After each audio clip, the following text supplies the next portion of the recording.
The annual conference is the flagship event of the ERF for the entire year.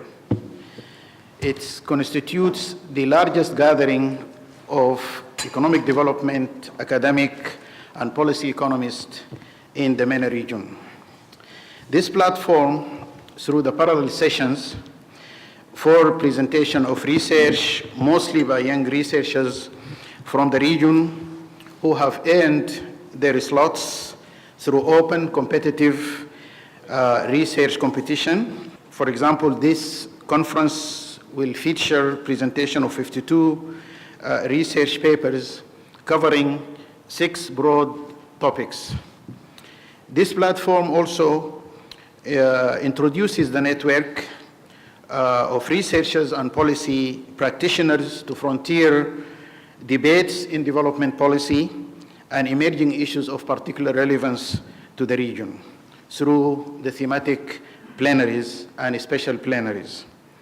It also provides an opportunity for networking and cross-fertilization among researchers and like-minded representative of various institutions and policy centers for collaboration from within the region and outside the region.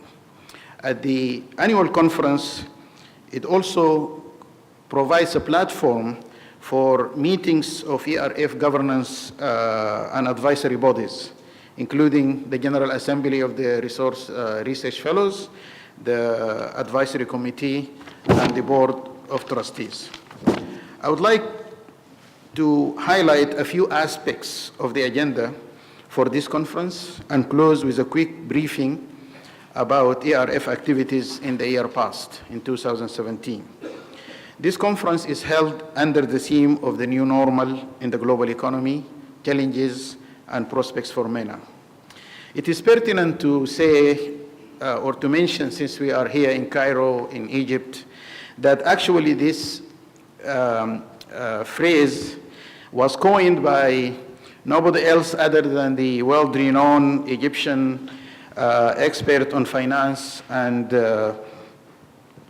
investment, Dr. Muhammad Al-Aryan, in the aftermath of the global financial crisis and economic crisis in 2008. And basically, it suggests that long-term output and employment growth are expected to be much lower than the trend, historical trend, as firms and consumers needed to deleverage extensively. And the manifestation of this, as the chairman suggested, is that this most likely will mark the end of the oil and commodity super cycles, and also that advanced economies will likely transit into a phase of the so-called secular stagnation. And this is a thesis that has been promoted by very distinguished economists such as Larry Summers and Paul Krugman. So we cannot really afford to take this issue lightly. It is very relevant to our region and to the development of the region. For example, Brad DeLong, another well-known economist from Berkeley, argues recently that the most important policy-relevant debate in economics since the 1930s is the issue of the new economic order, and especially this secular stagnation that are predicted to impact the economies of the advanced countries. In fact, the UN Development, Economics and Social Affairs Department, which is entrusted with monitoring and analyzing the progress towards the SDGs, the Sustainable Development Goals, argue that long-term stagnation in developed countries could act as a major headwind for growth and poverty reduction in developing countries. It could create instability in trade and financial markets and reduce the amount of investment and concessional finance available, including for the least developed countries. Specifically, the challenges for MENA and other developing regions for that matter can be summarized on 2 main issues. That fundamental growth, that is the kind of growth that could be achieved through broad-based institutional reform, though is necessary for sustainable development, is likely to be hard to come by in an adverse external environment. Therefore, we need structural transformation growth, and particularly, we need to understand the instruments for achieving it, including industrial policy. The other issue is that discretionary macro policy response to shocks might not be enough, that much more challenging secular phenomena affecting oil markets and affecting global demand might require more than just ad hoc, oftentimes ad hoc and discretionary responses. In fact, the region might actually need to graduate to rule-based macroeconomic policy responses. So with this as this backdrop, the plenary, this opening plenary, discusses the experience of East Asia with regard to structural transformation and industrial policy. And as we all know, there is no other place if we need to emulate or need to account for its experience in terms of structural transformation that has achieved phenomenal success than East Asia. So it will be very important for us to learn about the experiences of East Asia, particularly the experience of the Republic of South Korea. The plenary too presents the experience of Latin America, especially Chile, on rule-based institutions, assesses that experience and its relevance to our region. Plenary 3 explores the strategies for making growth happen under the new normal, accounting for the diversity of the region, assesses the relevance of other development experiences, and analyzes or presents the required institutional and policy reforms and the underlying political economic considerations for igniting and sustaining growth in our region. Secondly, we also have 3 special plenaries. The first plenary is jointly organized, we jointly organize as ERF with ESCOA, the Economic and Social Commission for Western Asia, in order to present to the conference the concept note of an envisaged report, joint report on rethinking inequality in the Arab world, which hopefully will be a UN report in 2019. And the co-leaders of this project will present the concept note and solicit feedback. This initiative comes as an embodiment or an epitome of a partnership that the ERF has started to develop with policy regional institutions with complementary expertise and convening power in terms of the link to the policy community, which is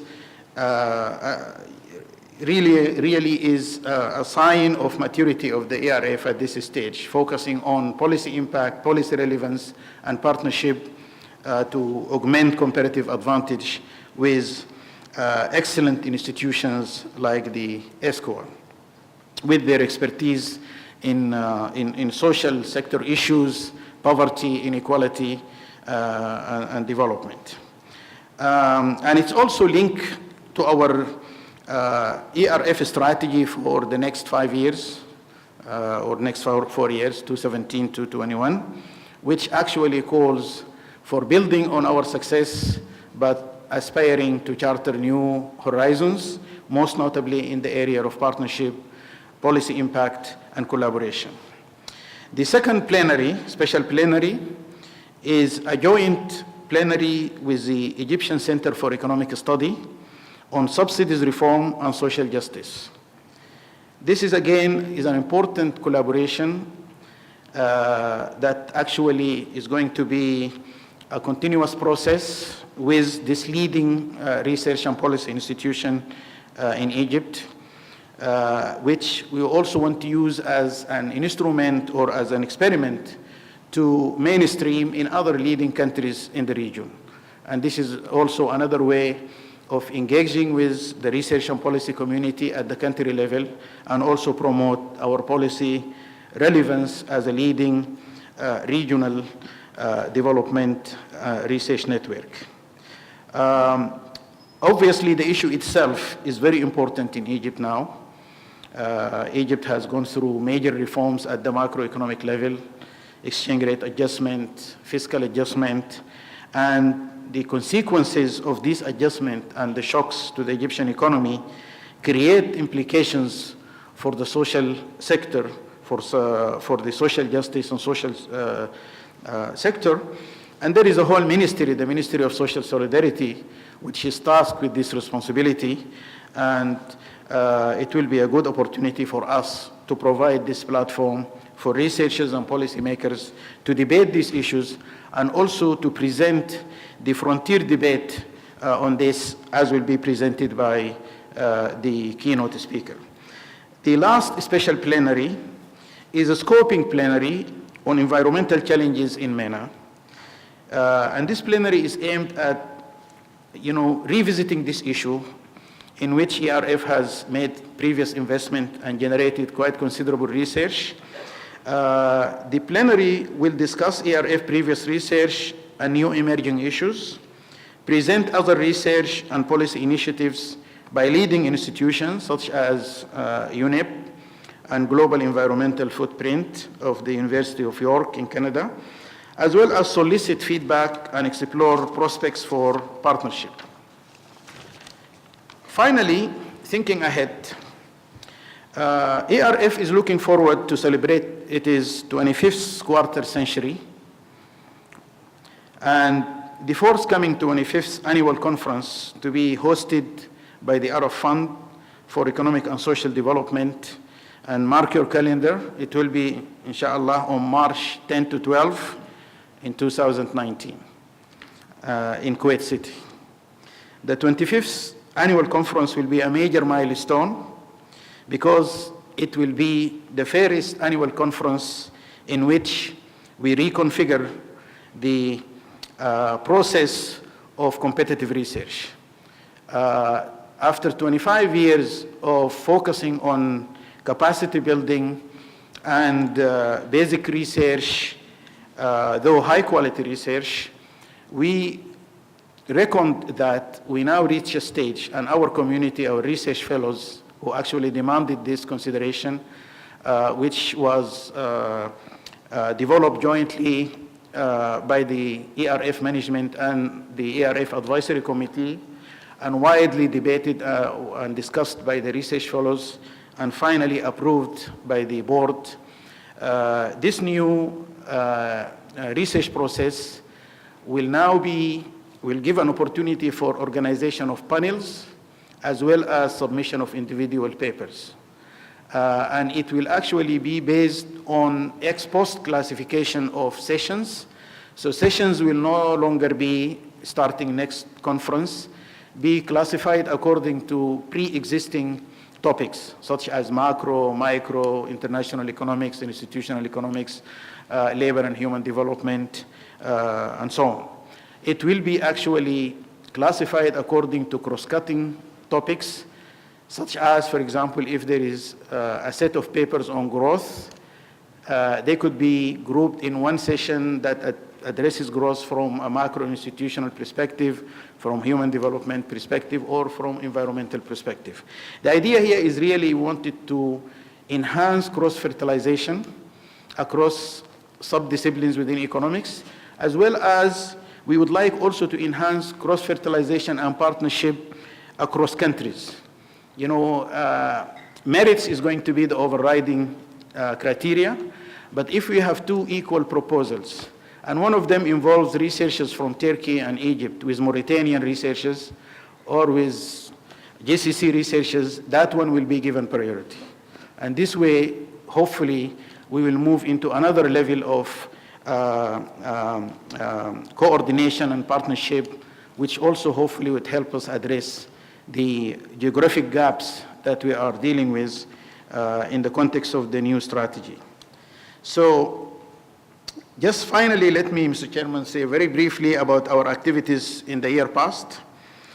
The ERF sponsored 91 research projects in 2017, involving more than 100 researchers, of which 49 research was country-specific, and the remaining 42 was cross-country regional research.